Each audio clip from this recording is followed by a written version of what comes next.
Nesse episódio, Jesus tinha 90 discípulos. Dos 90 discípulos, 78 levantou e foi embora também. E quando restou apenas os 12, Jesus olhou para eles e falou assim: se vocês quiserem ir embora, vai embora também. Aí o Pedro veio lá de trás. Oh Senhor, eu não era nada, mas o Senhor entrou no meu lado. Aleluia! Eu não tinha nada, mas agora eu tenho vida. Eu não tinha expectativa alguma, mas quando o Senhor entrou na minha história, o Senhor mudou tudo. Então eu não sei João, eu não sei Tiago, eu não sei André, eu não sei Felipe, eu não sei Natanael, mas para onde eu irei? A quem eu irei? Se somente o Senhor tem palavras de vida eterna. Entende uma coisa, Jesus? Com pão ou sem pão eu vou ficar. É na alegria, é na tristeza, é na saúde, é na doença, é tão rico, é tão pobre. Eu não vou abandonar a minha posição. E a minha posição é estar aqui ao seu lado. A história vai dizer que Jesus tinha acabado de alimentar a multidão. Jesus olhou para os discípulos e falou assim: entrem no barco, atravessem até o outro lado do mar. Eu vou te dizer uma coisa: o que me admira é a coragem que eles teve de entrar dentro do barco sem Jesus estar presente. E um dia eu estava orando, eu falei: Deus, por que eles entrou sendo que o Senhor não estava lá? E Deus falou muito claro comigo: todo ser humano que vive o impacto da manifestação da glória de Deus descobre uma coragem dentro dele que ele ainda não tinha. Eles entrou dentro do barco, foi para dentro do mar. Só que a Bíblia diz assim que quando o barco chegou no meio do mar, o vento começou a soprar ao contrário. Meu Deus. E quando o vento soprou ao contrário, eles tiveram medo. As ondas batendo, o vento soprando e Jesus orando. As ondas batendo, o vento soprando e Jesus orando. Eu vou te falar uma coisa: o ano começou e normalmente toda a igreja praticamente tem aquela campanha de 12 dias, ou 12 semanas, ou 12 meses. E sabe qual é a pregação que você ouve durante esses 12 períodos? É mais ou menos assim: se prepara, porque o ano que passou pode ter sido de dor, mas esse ano vai ter alegria. O ano que passou pode ter sido complicado, mas esse ano vai ter vitória.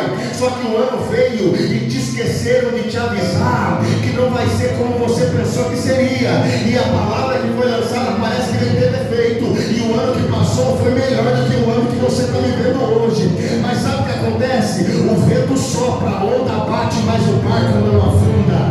A palavra de Deus para nós hoje é exatamente essa: o vento sopra, a onda bate, mas o barco não afunda, porque é Ele quem está te mantendo de pé, mesmo quando todo mundo te deixou para trás, mesmo quando soltaram a sua mão, mesmo quando te deixaram nesse barco. Quem mantém esse barco sobre a superfície das águas é aquele que está orando enquanto o vento está soprando, é aquele que está orando enquanto as ondas estão batendo. Terminado Jesus de orar, ele pisou nas águas e começou a andar sobre as águas. Os discípulos viram ele e falaram assim: é um fantasma, é um espírito, é algo do tipo.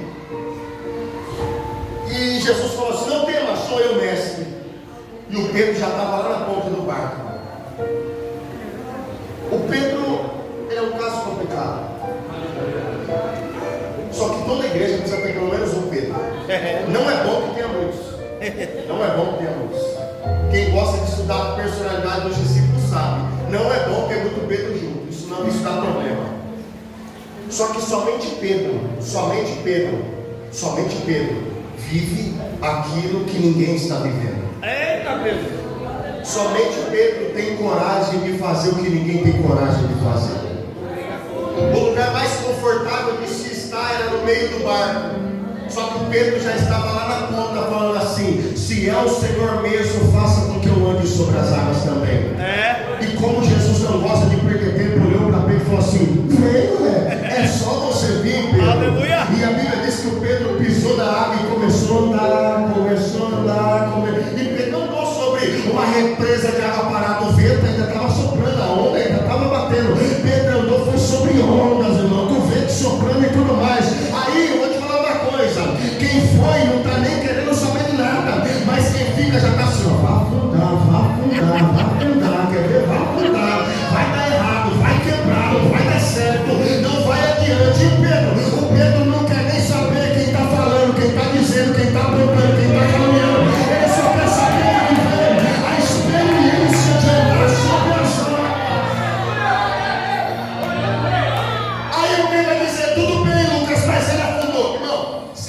Pedro, que eu estou ligando que Pedro afundou.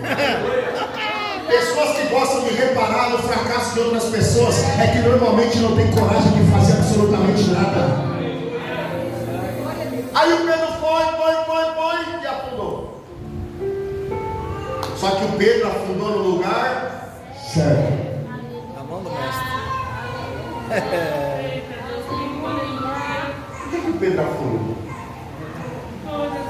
Alguém vai dizer, o Pedro afundou porque ele ficou distraído, porque ele estava não, de verdade, se fosse para ele ter distraído, ele tinha distraído já lá no começo.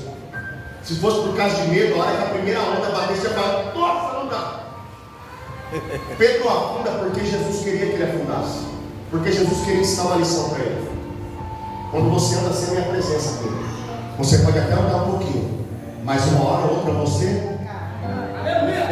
Mas se você estiver comigo, a Bíblia diz que os dois voltou para dentro do barco. Sabe por quê? Jesus estava dizendo: sem a minha presença você afunda, mas comigo a gente pode correr esse mar inteiro